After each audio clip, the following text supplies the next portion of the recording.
Good morning, I'm Ashley, the engineer at Andover Norton. One of the few things we get asked is about valve guides. It crops up 2 or 3 times a month about what is the best material for valve guides, which ones do I need. Now, there is no such thing as a bad material for a valve guide.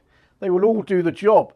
As you can see here, we have the cast iron one, which you can fit and it will last. It is ever so hard wearing and lasts an awfully long time. Nothing wrong with using these if you're on the road or even racing. People do race with them still. The next one is a bronze valve guide. Bronze is really the wrong term for this. It's more of a silicon brass type material.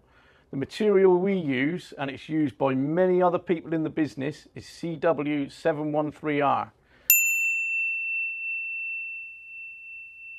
A special bronze, hard wearing, and it can be machined and reamed and honed quite easily, which is part of the ability of this type of material to make a valve guide.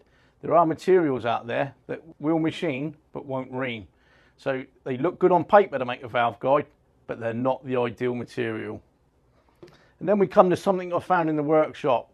Not really sure what that is. Made out of copper bar possibly, or some leaded naval bronze. All right for making bells, but not ideal for making valve guides. Would it work? Most probably. Would it last? Maybe. Don't really know. I wouldn't be fitting it. Now, people say, what about Calsibro? Calsibro is a very good material for making valve guides, but it has its limitations. You need to be able to fit it and then hone the bore to suit the valve stem. If you fit it and you find you don't need to hone to suit the valve stem, chances are the dimension's going to be too big already. Calsibro is very good. It transfers heat very well and it allows you to have a very close tolerance to the valve stem. Realistically, on a Norton, you don't need that for the road. And unless you know what sort of clearances you're doing with experimentation, chances are it could all go very wrong. If you're buying Calsibro valve guides for a Norton that are already reamed to size and don't need reaming when fitting, you're just wasting your money. It is a hard wearing material, but it's not as hard wearing as the more modern silicon brasses that are out there. Aluminium brass and bronze would be better, but it's hard to machine. So everyone now is going down the silicon brass route. Cast iron, brilliant material, been around years, over 100 years plus, been used in the industry. It's very, very hard wearing. 100,000 miles is not uncommon, we see with these. However, it is getting harder to get the cast iron to manufacture cast iron valve guides. Industry tends to be going over to the silicon brass. One of the things some people complain about is when I fit the valve guides to my 850 and I put the spring seat in, it don't fit over and sit down properly when it's all in the head.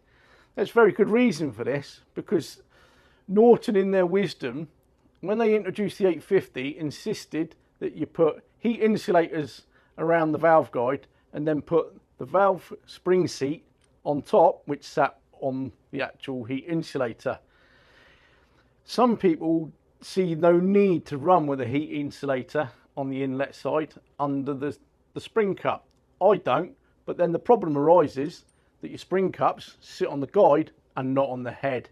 Be aware of that one. What you can do is you can either open out the hole in the actual spring cup so it sits down onto the head correctly, or the other thing you can do is actually use 750 ones, which will sit down properly over the valve guide.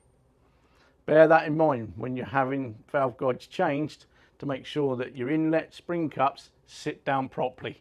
If there's any questions, feel free to contact myself or Simon at Andover Norton via email or telephone, or if not, you can ask me questions at the INOA rally next June, because we'll be there.